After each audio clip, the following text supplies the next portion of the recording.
Welcome to The Explainer. Today, we're uncapping the absolutely wild history of two of the world's most famous sodas.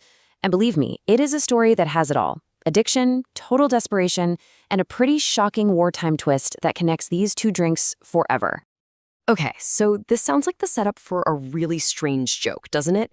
But the answer actually ties all three of these things to one of the most recognizable brands on the entire planet. Let's dive in. So, our story doesn't start in some fancy modern boardroom. Nope.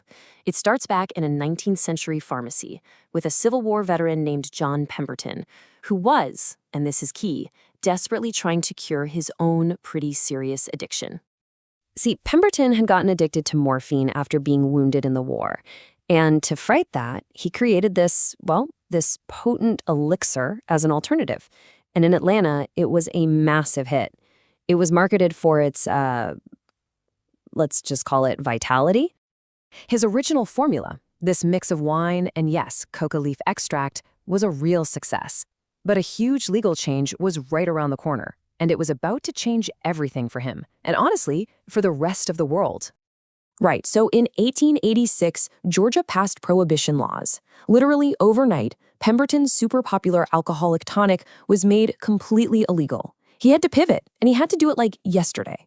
So while he's scrambling to make a non-alcoholic version, his new syrup gets accidentally mixed with carbonated water at a local pharmacy, and just like that, a brand new drink is born. It was actually his accountant, a guy named Frank Robinson, who came up with that iconic name and the flowing script logo we all know today, Coca-Cola. Now, here's the sad part. John Pemberton died of stomach cancer before he ever got to see his creation become a true phenomenon. The guy who would eventually build the empire was a wholesale medicine dealer by the name of Asa Candler. For just $2,400, which is an absolute pittance, right? Candler bought the entire company. And with that tiny investment, he almost immediately proved that he was an absolute marketing genius.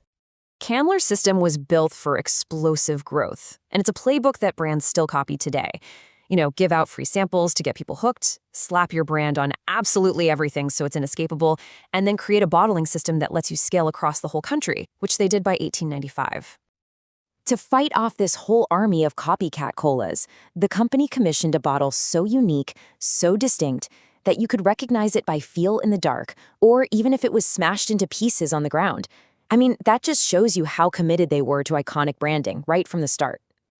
Then this guy, Robert Woodruff, comes along, and he's the one who takes the brand truly global. He wasn't just selling a drink. He was weaving Coca-Cola into the very fabric of American culture. He invented the